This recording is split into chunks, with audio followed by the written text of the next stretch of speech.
Hello guys, അപ്പോൾ നമുക്കിന്ന് ഒരു മോർണിംഗ് റൊട്ടീൻ കണ്ടാലോ. അതിനുവേണ്ടി ഞാൻ രാവിലെ നീച്ച് പല്ലേച്ച് കഴിഞ്ഞിട്ടതാ സ്നോബി അവനെ പുറത്ത് കെട്ടിട്ടില്ല. അവനിക്ക് വളരെ നിർബന്ധമാണ്. അത് കഴിഞ്ഞ് ഞാൻ കെട്ടിയിട്ട് ഒന്നില്ലെങ്കിൽ ഇമ്മട്ടിടും അല്ലെങ്കിൽ ഞാൻ കെട്ടിയിടും. അപ്പോൾ ഞാൻ കെട്ടിയിട്ട് പുറത്തിരുത്തിയിട്ടുണ്ട്. എന്നിട്ട് ഞാൻ നിസ്കരിക്കാൻ നിന്ന്. ഇവനെ എത്ര നേരം കാണിച്ചാലും ഇരിക്കും ഗൈസ് പുറത്ത്. പ്രകൃതി ഭംഗി ആസ്വദിച്ച് എത്ര നേരം കാണിച്ചാലും അത് കണ്ടില്ലേ, ഇരിക്കണ കണ്ടില്ലേ, പാവം കൊച്ച്. അതിങ്ങനെ ഇരുന്നോളും. എന്നിട്ട് ഇതാ സോഫമ്മ വന്ന് മതിയായി കഴിഞ്ഞാൽ സോഫമ്മ വന്ന് മാന്തും. അപ്പം ഞാൻ മേലെ പോയി കഴിഞ്ഞപ്പോൾ ഇതാണ് അവസ്ഥ. എന്ത് ഭംഗിയാണ് കാണാൻ. അപ്പോൾ ഞാൻ അവിടെ നിന്ന് കുറച്ച് നേരം ബ്രീത്ത് ഔട്ടൊക്കെ ചെയ്ത് അത് കഴിഞ്ഞിട്ട് ഞാൻ താഴെ വന്നു. അത് കഴിഞ്ഞ് ഞാൻ എപ്പോഴും കുടിക്കാറുള്ള വെള്ളമാണ് ഞാൻ കുടിക്കുന്നത്.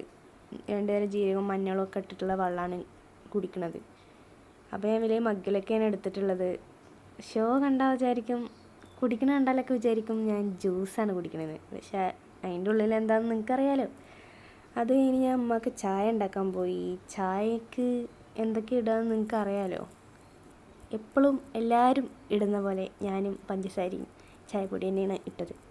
അത് കഴിഞ്ഞ് ഞാൻ എൻ്റെ അമ്മേനോട് സംസാരിച്ച് നിൽക്കുന്നുണ്ട്.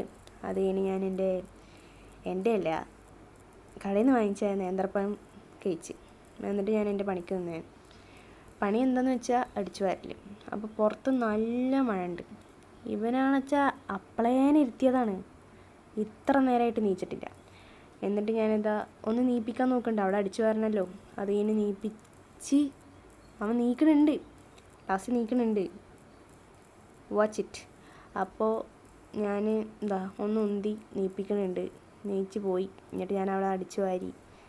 അയ്യോ, അവനെ പുറത്തിരുന്ന് മതിയാക്കി തന്നെ സോഫമ്മ വന്ന് മാന്തും. എന്നിട്ട് അവിടെ ഓട്ടാക്കലാണ് അവൻ്റെ പണി. എന്നിട്ട് ഞാൻ നാഷ്ട കഴിക്കാനിരുന്നത്. നാഷ്ടക്ക് ശീദോശയും ഉരുളക്കിഴങ്ങ് കറിയാണ്. ആക്ച്വലി അത് ചിക്കൻ കറിയാണ്, പക്ഷേ അതിൽ ഉരുളക്കിഴങ്ങ് മാത്രമേ ഉള്ളൂ. അപ്പോൾ അത്രേ ഉള്ളൂ.